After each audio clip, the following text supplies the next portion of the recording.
Mheshimiwa Spika, haikubaliwi. Inasemekana ya kwamba kila nafsi itaonja mauti, lakini hii ya kuonja mauti kwa sababu ya udhalimu, uzembe wetu sisi wabunge, wasomi, watu ambao wana madigrii hapa, watu ambao wana master, lakini tumeamua kuweka makaratasi yetu kwenye mifuko na kushabikia ukiritimba. Mheshimiwa Spika, hili leo nalipite ili tuweze kupata hospitali katika kila kaunti Kenya nzima. Mheshimiwa Spika, watu wanaumia. Mheshimiwa Spika, watu wanakufa. Mheshimiwa Spika, sisi tuna uwezo, na Mungu hatusamehi sisi wabunge, kwa sababu tukiwa wagonjwa sisi tuna suluhu. Sisi tunaenda katika mahospitali ya kifahari, tunapanda ndege na kwenda Ulaya kutafuta matibabu, lakini Mungu anaturegesha katika majeneza na masanduku hadi nchini Kenya. Kisha tunaanza kupiga kelele na kusema ya kwamba vipi mbunge fulani aliweza kupelekwa nje aende apate matibabu, amerudi akiwa maiti. Ni aibu. Hatuwezi kutunga sheria za kuleta hospitali, sheria za kuleta usawa, sheria za kuleta haki. Leo sisi tunasikia uchungu mmoja wetu akituondokea, kwa sababu ametuondokea. Tumejaribu kila tuwelazo, tumetumia pesa, tumemwanza na Nairobi Hospital, tumemwanza na Aga Khan, tumempandisha ndege, ameenda Uingereza, ameenda Marekani, lakini hivyo hivyo amerudi akiwa maiti ndani ya sanduku. Mheshimiwa Spika, yule mama anayeuza mboga kule Kaloleni Giriama, yule mama ambaye anauza viazi kule Nyeri, yule mzee ambaye anakaa kule mashinani Turkana Pokot, Mheshimiwa Spika, nani anampeleka katika hizi hospitali? Nani anamkatia nauli ya kupanda ndege na kwenda Ulaya? Mheshimiwa Spika, hakuna.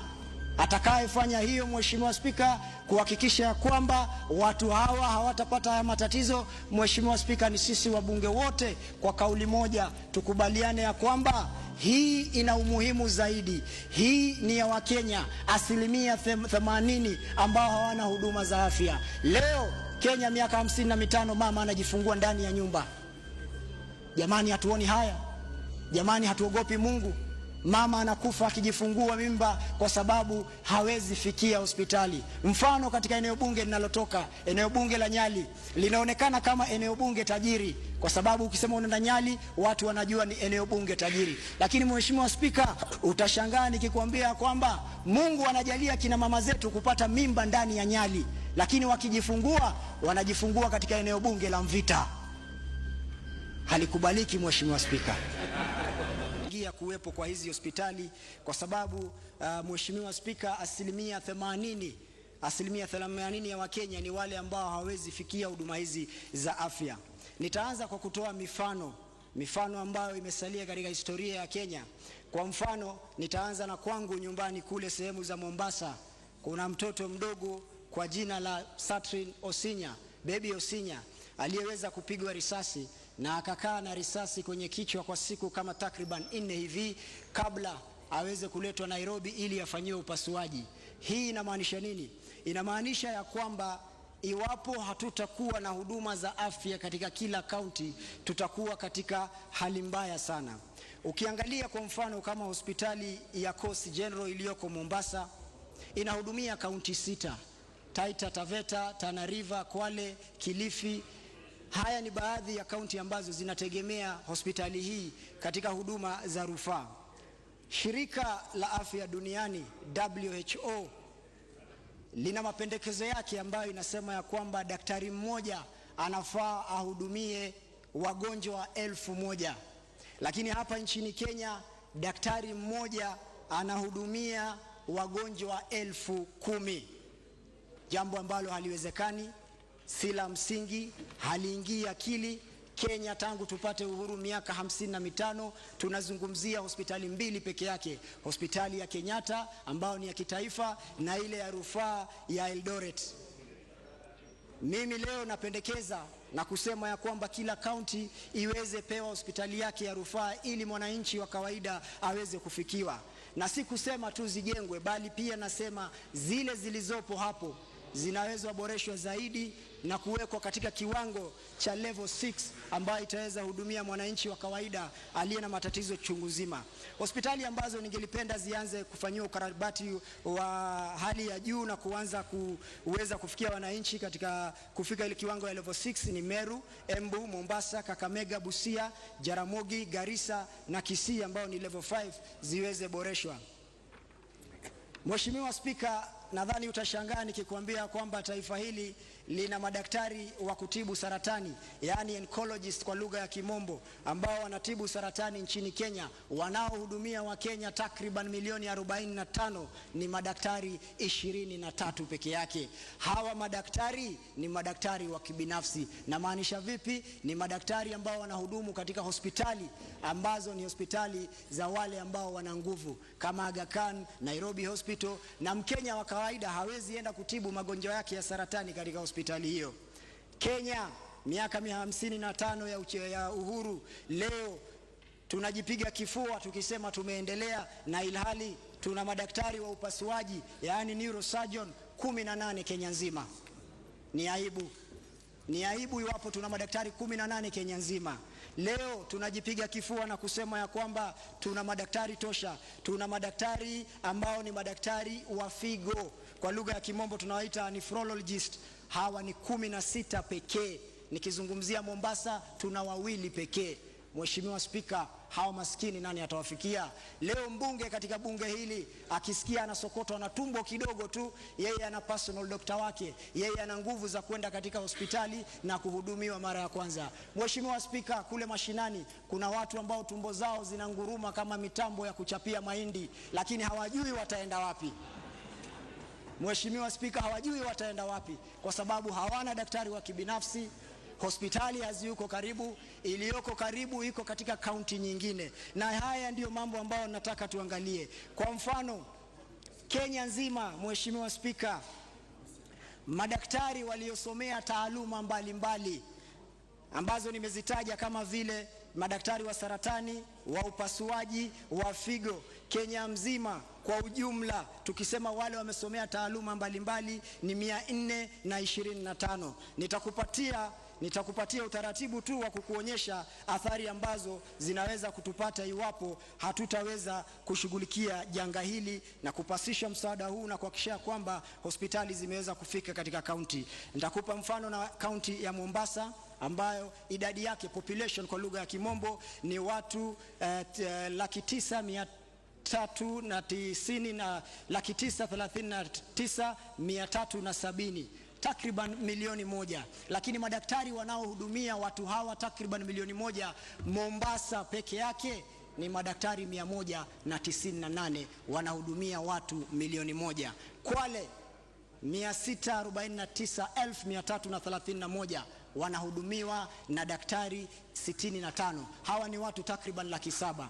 Tuende sehemu kama Nyeri ambao ni takriban watu 700,000 wanahudumiwa na daktari 143. Kiambu ambao watu hapo ni takriban milioni 1.6, 1.6 million kwa lugha ya Kimombo, wanahudumiwa na madaktari 278. Kisumu ambao wanakaribia milioni 1, daktari ni 163. Ukiangalia gap ya Kisii ambao ni milioni 1.2 na wana daktari 163, utaona ya kwamba wanahitaji daktari 989 zaidi. Kisumu wanahitaji daktari 800, Kiambu wanahitaji daktari 1343. Hizi tu ni baadhi ya sehemu ambazo zinaathiriwa sana. Na Mheshimiwa Spika, ninaomba ya kwamba iwapo leo sisi wabunge wasomi, hii ndio sababu ambayo imetuleta katika bunge hili, tulienda tukipiga kampeni na tukiwaahidi ya kwamba tutakuwa sauti yao katika bunge hili. Tulitoa ahadi zote. Nadhani ahadi ambayo tutaitoa kwa Wakenya, ahadi ambayo itasalia mioyoni mwao ni ahadi ya kuhakikisha ya kwamba kila kaunti katika taifa hili kuna hospitali ya rufaa na mwananchi wa kawaida ataweza fikia na kuhudumiwa. Mheshimiwa Spika, madaktari waliosajiliwa na serikali, madaktari wanaojulikana Kenya nzima ni madaktari 11,000. Kenya nzima 11,000 ambao wanaweza kuhudumia Wakenya milioni 45. Kati ya hawa 11,000 wanaofanya kazi practicing kwa lugha ya Kimombo, wanaofanya kazi ni madaktari 6,000 peke yake. Hivi sasa tunapozungumza, kuna wale ambao ni watahiniwa, ni wanagenzi, tunawaita intern kwa lugha ya Kimombo, ni 1,000. Wakimaliza kusoma hawana mahala pa kwenda, watajiunga na wenzao 1,200 ambao hawana kazi na wako nje. Kwa ufupi nasema taifa hili linahitaji daktari 34,445. Mheshimiwa Spika, nitaendelea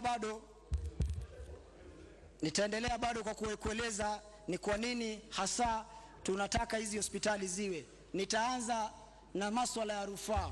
Leo mgonjwa akiwa Nyeri ama Kiambu ama awe Mombasa ama awe Turkana, aende katika hospitali iliyoko hapo, na hospitali za maskini ni hospitali za Panadol, dawa ya maumivu tu, maana hawana dawa zingine. Wakienda katika hizi hospitali, iwapo wana kesi nyeti, ni lazima waletwe Nairobi, na wakiletwa Nairobi, hospitali kama ya kitaifa ya Kenyatta ina madaktari 264. Wale ambao wanasimama pale casualty kwa emergency ni madaktari 6 wa kupokea.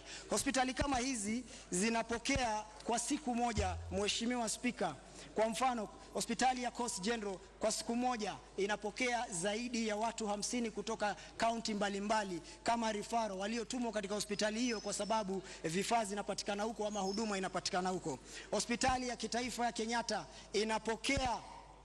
inapokea kati ya watu 200 na 300 kila siku kutoka sehemu mbalimbali, sawia na ile ya Eldoret. Mheshimiwa Spika, mwaka wa 2015-16 serikali ya Kenya iliweza kutumia shilingi bilioni 38 kwa mashini za kisasa katika mahospitali, lakini Mheshimiwa Spika, mashini hizo zimelala kwa sababu tumenunua mashini lakini hatuna madaktari wanaopata mafunzo ya kutumia mashini hizi.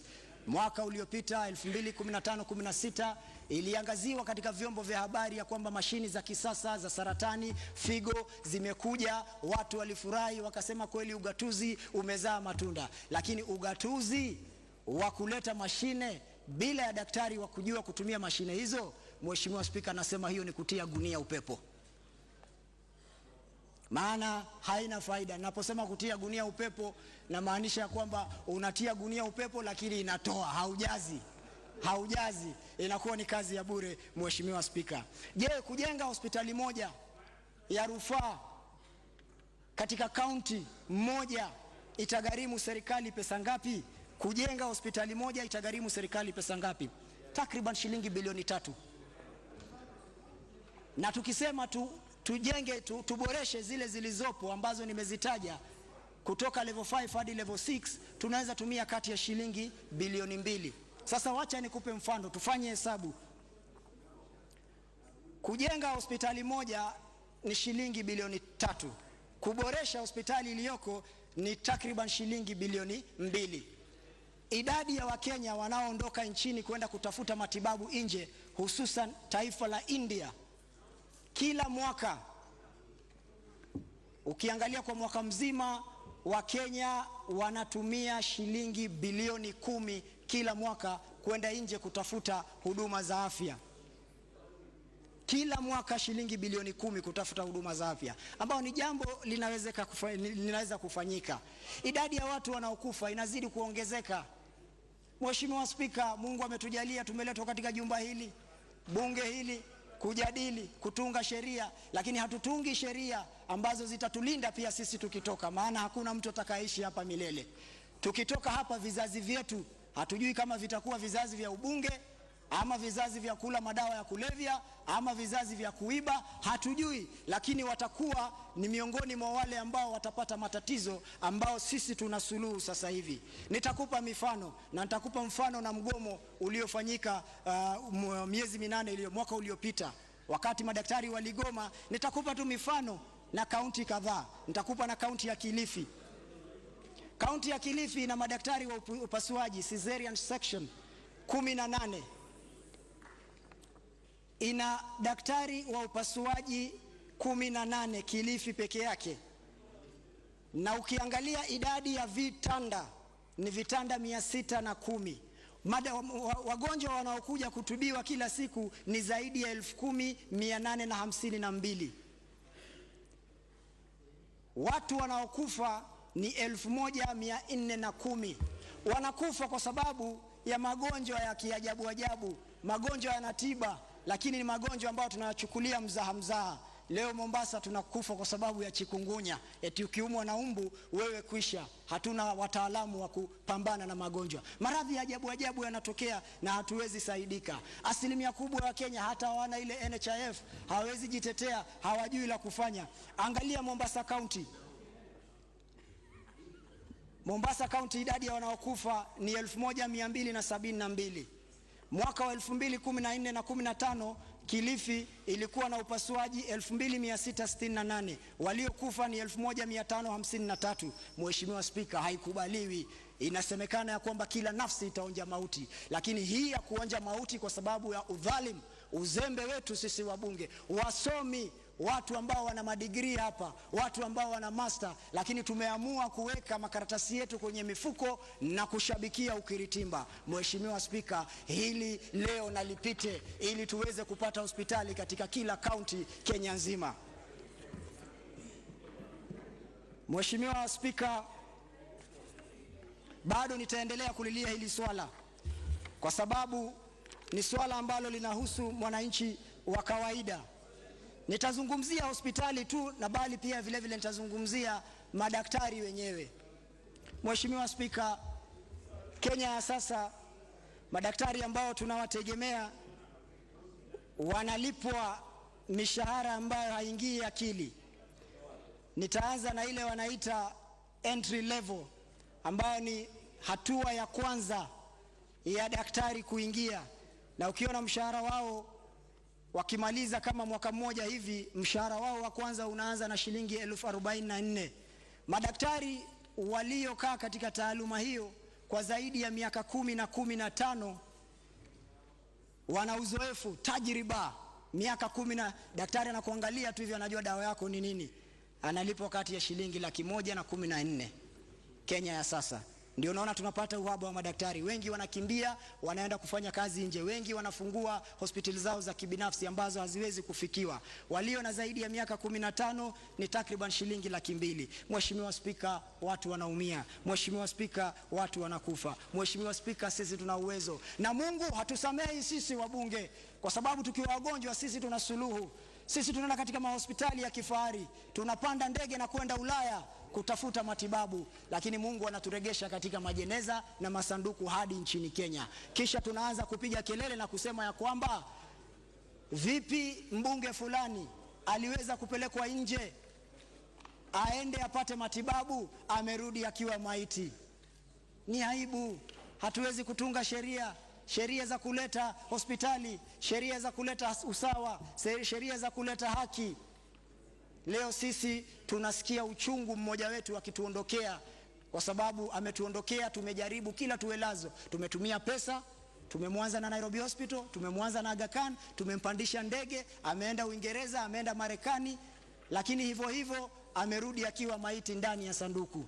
Mheshimiwa Spika, yule mama anayeuza mboga kule Kaloleni Giriama, yule mama ambaye anauza viazi kule Nyeri, yule mzee ambaye anakaa kule mashinani Turkana, Pokot, Mheshimiwa Spika, nani anampeleka katika hizi hospitali? Nani anamkatia nauli ya kupanda ndege na kwenda Ulaya? Mheshimiwa Spika, hakuna atakayefanya hiyo. Mheshimiwa Spika, kuhakikisha ya kwamba watu hawa hawatapata haya matatizo. Mheshimiwa Spika, ni sisi wabunge wote kwa kauli moja tukubaliane ya kwamba hii ina umuhimu zaidi. Hii ni ya Wakenya 80% ambao hawana huduma za afya. Leo Kenya miaka 55 mama anajifungua ndani ya nyumba. Jamani, hatuoni haya? Jamani, hatuogopi Mungu? Mama anakufa akijifungua mimba kwa sababu hawezi fikia hospitali. Mfano, katika eneo bunge linalotoka, eneo bunge la Nyali, linaonekana kama eneo bunge tajiri, kwa sababu ukisema unaenda Nyali watu wanajua ni eneo bunge tajiri. Lakini Mheshimiwa Spika, utashangaa nikikwambia kwamba Mungu anajalia kina mama zetu kupata mimba ndani ya Nyali, lakini wakijifungua wanajifungua katika eneo bunge la Mvita. Halikubaliki Mheshimiwa Spika, halikubaliki. Jamani, hili si jambo la kuchekea, hili si jambo la kushabikia. Watu wanakufa leo, maradhi madogo madogo yanatusumbua. Nimekupa mfano wakati nilipoanza mjadala wangu, Mheshimiwa Spika. Naona muda unanipa kisogo, Mheshimiwa Spika. Ningelipenda kusoma na kuelezea mengi zaidi, Mheshimiwa Spika, lakini kwa hayo machache naomba ya kwamba haya yatakuwa yamewaingia wabunge. Na Mheshimiwa Spika, naomba kuwasilisha hoja hii, na atakaye afiki yani sekonda atakuwa ni Mheshimiwa Kanini Kega. Shukran sana.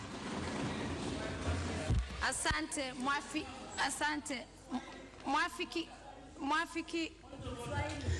Asante Mheshimiwa Spika. Honorable Chris Wamal. Mheshimiwa, hoja inawasilishwa.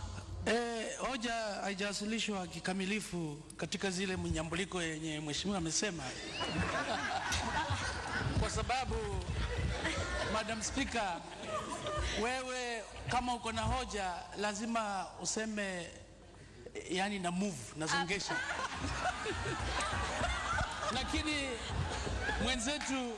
mwenzetu labda amesahau, Madam Speaker, kulingana na sheria na kitamaduni ya bunge, wewe ukileta hoja lazima ufanye unasongesha.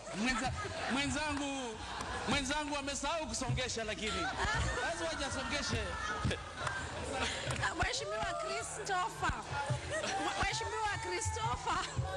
Mheshimiwa Wamalwa, ningependa kama spika kusema nimesikiza vizuri, na mtu wa hoja alipokuwa anamaliza amesema, Mheshimiwa Spika, naomba kuwakilisha hoja. Hiyo inamaanisha I beg to move maybe. Amesema naomba kuwakilisha hoja, na akamuita mwafiki yani sekonda, akamuita mwafiki ambaye ni Mheshimiwa Kanini Kega. Asante sana atafiki. Asante sana Mheshimiwa Spika kwa kunipa nafasi.